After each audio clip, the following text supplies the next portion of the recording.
Mesdames, Messieurs, bonsoir. S'ouvrir aux autres en dépit de la distance, mais aussi voyager grâce à l'imagination en ce temps imposé, ce temps de restriction imposé par le Covid-19.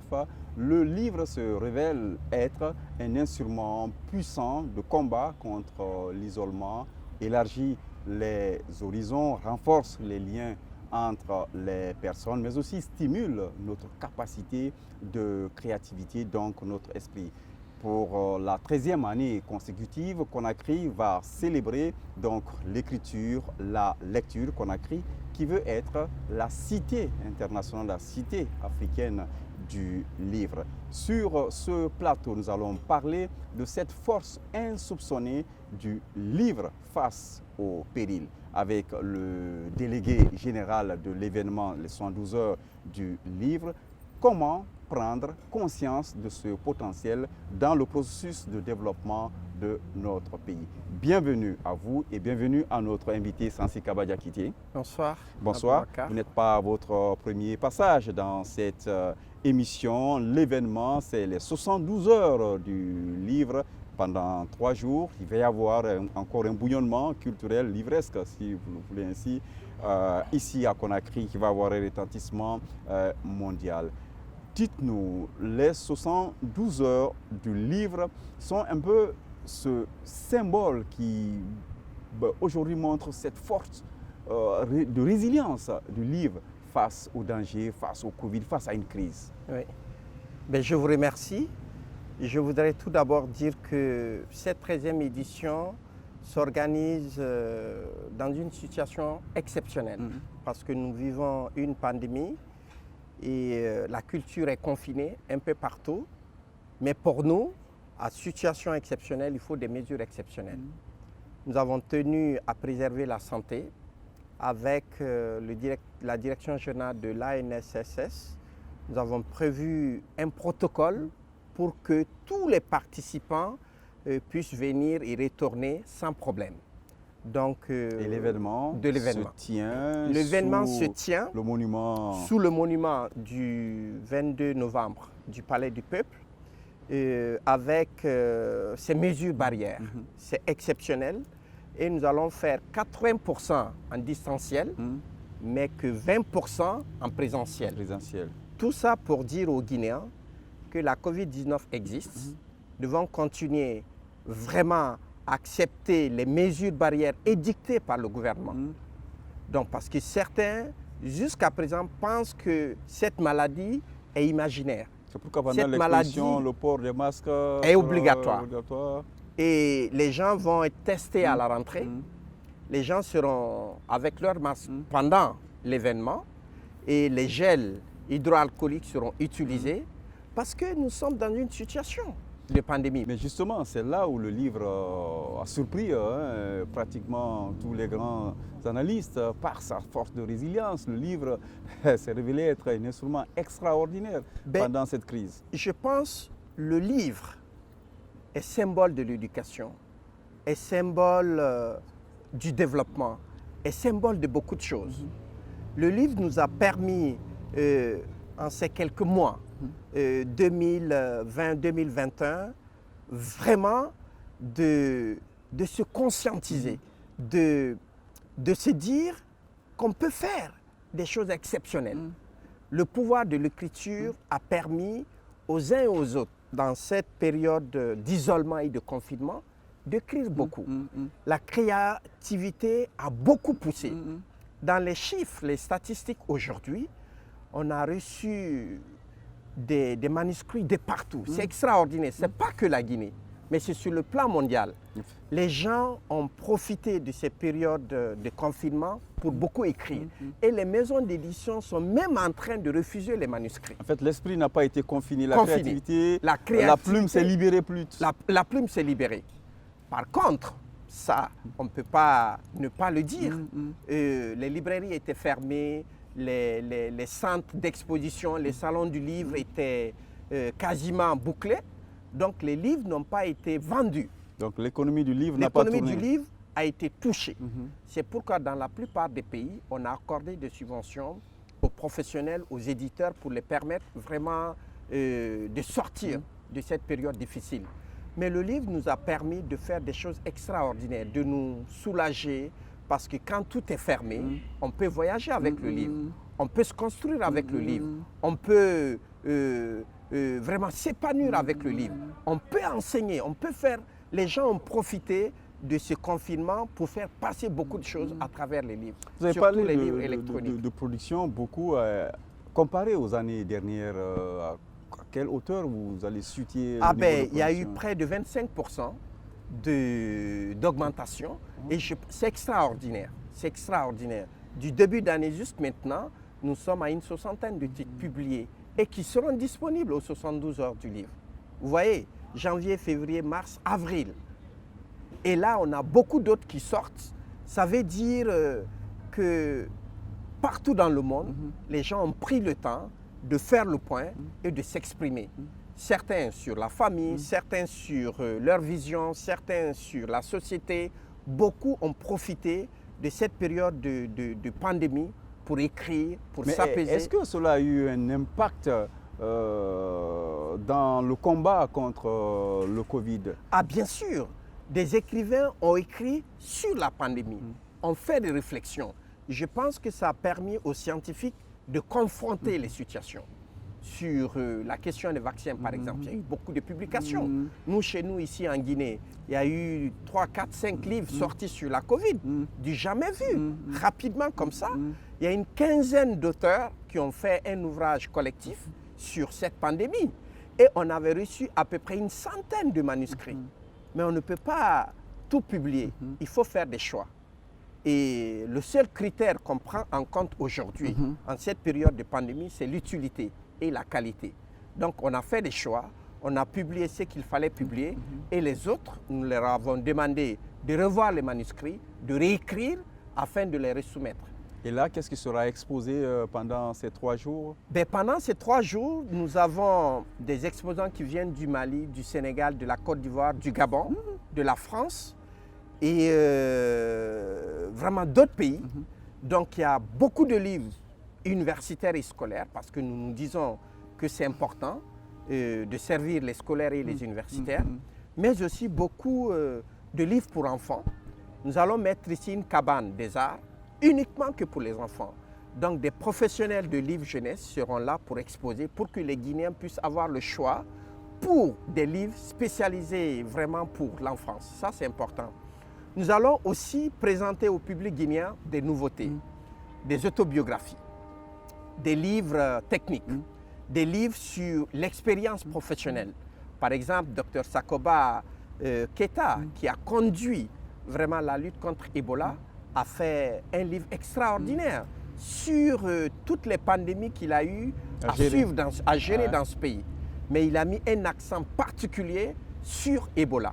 Donc ce livre se titre Ma lutte contre Ebola, mais un autre livre extraordinaire sur la promotion Mao. Vous savez, il y a une trentaine de contributeurs.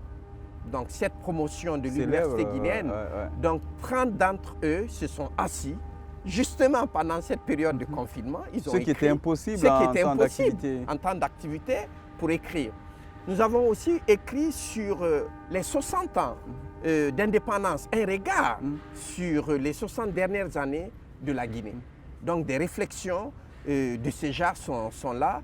Il y a des livres politiques, des essais, vraiment des nouvelles. Beaucoup de romans ont été publiés qui seront vraiment présentés ici.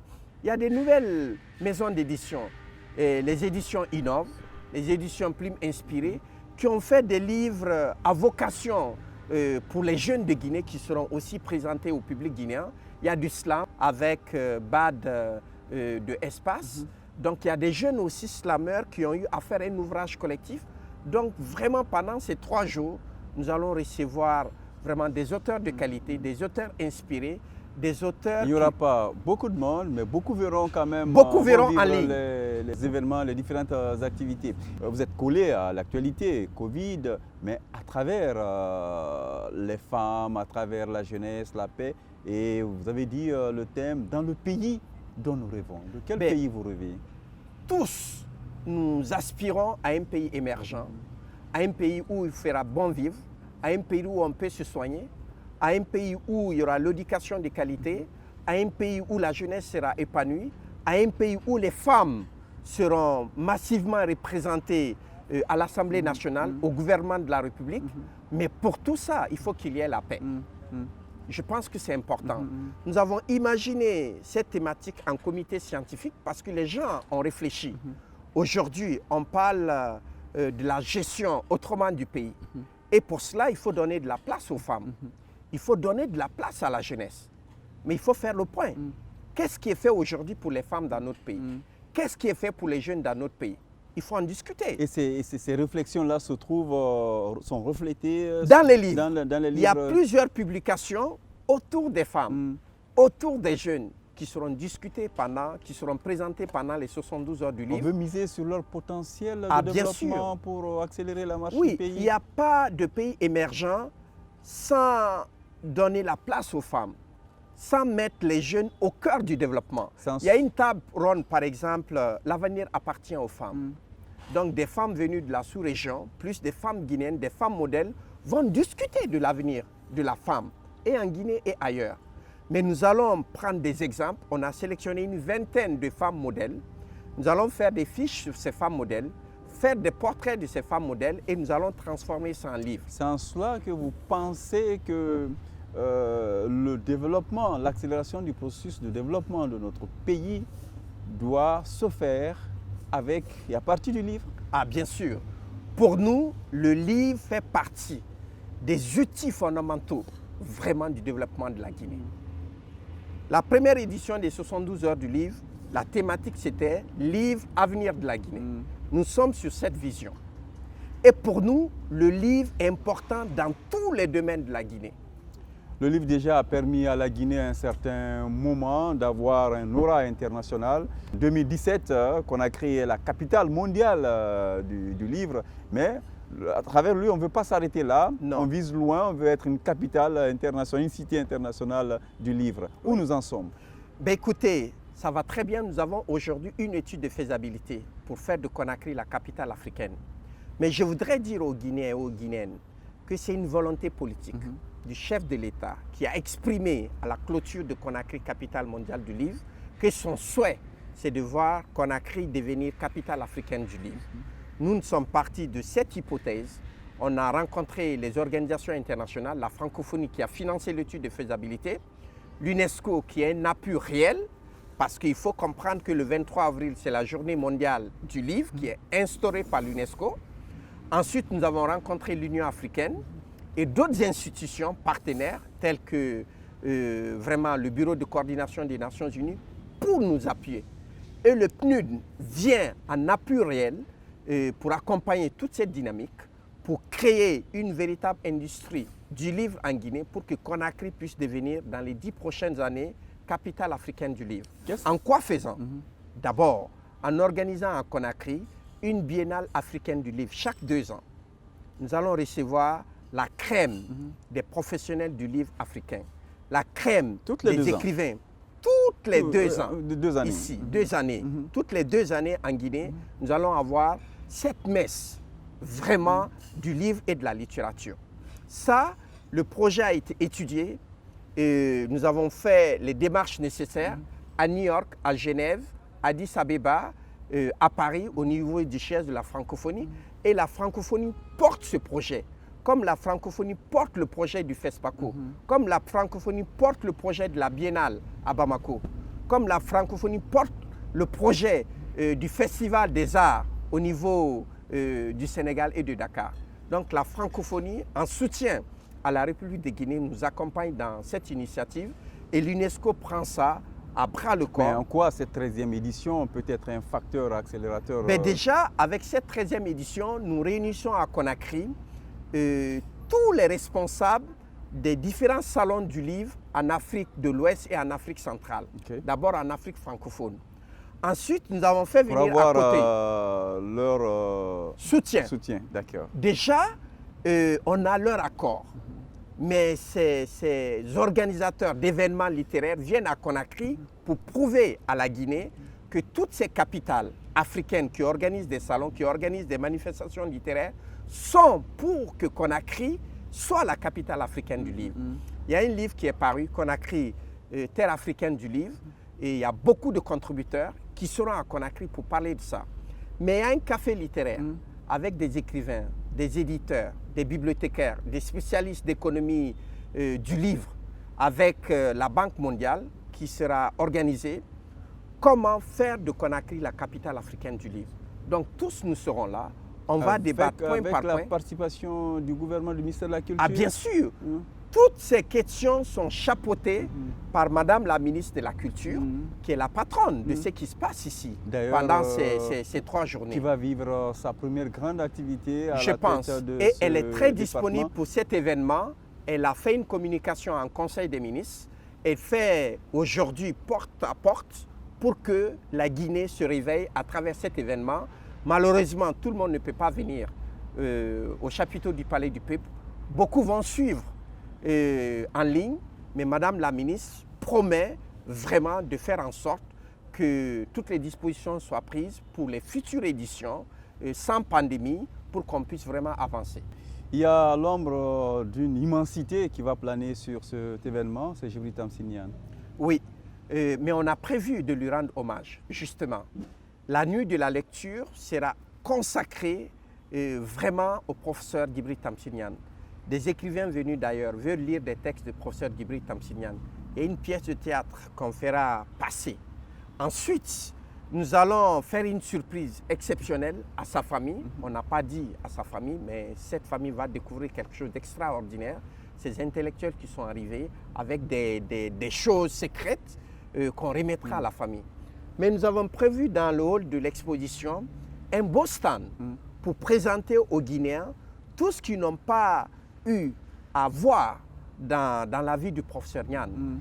Des documents vraiment inédits qu'il avait à sa maison. Ses enfants ont accepté de prendre un stand et d'exposer ça au public. Ça sera donc une épopée posthume à Djibril Tamsir Niane, Je l'auteur pense de qu'il mérite l'épopée ça. Mandingue. Il mérite ça et je pense que c'est important que la Guinée continue de lui rendre hommage parce que c'est un des fils qui a marqué et qui a permis à la Guinée d'exceller un peu partout dans le monde. Et qui n'a pas du tout ménagé ses ressources pour vraiment le développement du livre. Ah bien sûr, c'est le père fondateur des maisons d'édition privées dans notre pays et même de la librairie. Et peut-être que quand Conakry va décrocher ce titre de cité internationale, on lui devra beaucoup. Ben écoutez, on va nous reconnaître si on travaille bien.